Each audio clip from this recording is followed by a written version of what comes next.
እኛ NLP ላይ ምንድነው ልባም ህይወት ላይ ሰዎች እንዲያረጉ ምናረጋቸው ነገር አለ። የመጀመሪያው በጥልቅ እንዲያስቡ ነው ምናረጋው። ስለዚህ አሁን በተነጋገርናቸው መንገዶች ሰዎች በጥልቅ እንዲያስቡ እናረጋለን።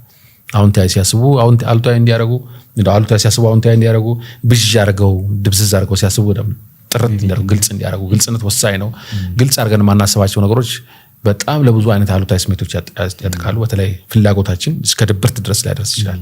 ነገሮችን ግልጽ አርገ አለማሰብ እንደው ግራ መጋባት ውስጥ ስለሚከት ይሄን ካረግን በኋላ ሌሎች ሰዎች እንዲያረጉ በጥልቅ እንዲያስቡ ካረግን በኋላ ሁለተኛው የምናረጋው መነቃቃት እንዲችሉ ነው። ያው ብዙዎቻችን የምንቸገረው ነገር ስለሆነ ኢንስፓይሬሽን ማለት መነቃቃት ግዴታ ይቺ ሞቲቬሽኑን ለማለት ይችላል ይሁን ችግር የለውም። ሞቲቬሽኑም እንዳለ ሆኖ ምክንያቱም ያስጀምራል። ሁሉ ጊዜ ሞቲቬሽን ያስጀምራል ላያስጨርስ ይችላል። ኢንስፓይሬሽን ግን ያስጨርሳል። ዲተርሚን እንደሆነ እስከ መጨረሻው እንድትሄድ ያደርጋል። እዚህ ሁለተኛው እንዲያረጉ የምንፈልገው እንዲነቃቁ ነው።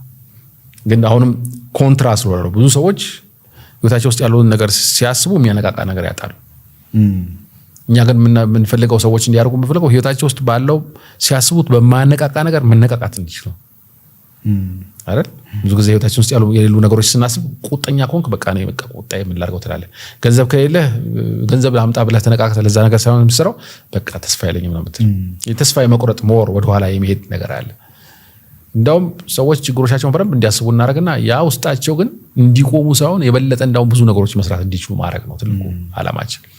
ከመጀመሪያው ጋር የሚለያየው ነው የመጀመሪያ ላይ አእምሮአችን ኤነርጂ ኮንሰርቭ ያደርጋል። ስለዚህ በዲፎልት ሞድ እንሰራ ያደርገናል።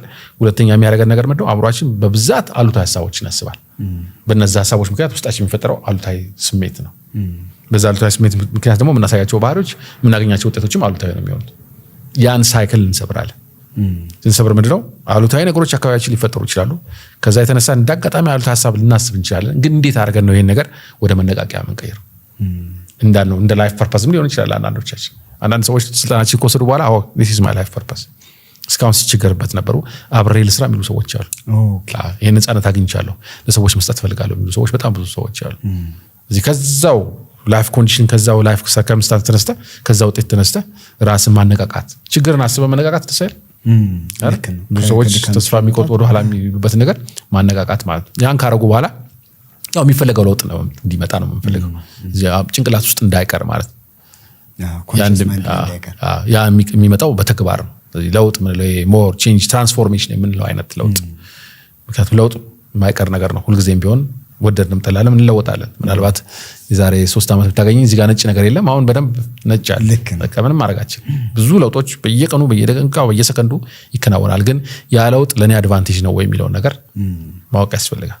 ዝም ካልከው ሁልጊዜ ነገር ሲለወጥ ወደ ኋላ ነው።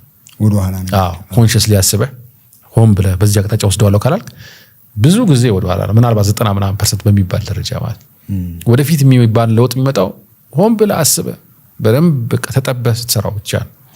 እዚህ እንደዛ አይነት ለውጥ እንዲመጣ ነው የምፈልገው። የሰዎች ህይወት ከትላንት ዛሬ እንዲሻል ምናልባት ነገም ደግሞ በህይወት ከቆዩ በህይወት መቆጣያችን እኛ እጅ ውስጥ ያለ ነገር ላይሆን ይችላል። ግን ካለን ግን የተሻለ ህይወት መፍጠር እንዴት ይችላል የሚለው ነገር እነዚህ 3 ነገሮች ነው በልባም ህይወት ስልጠና ምናምን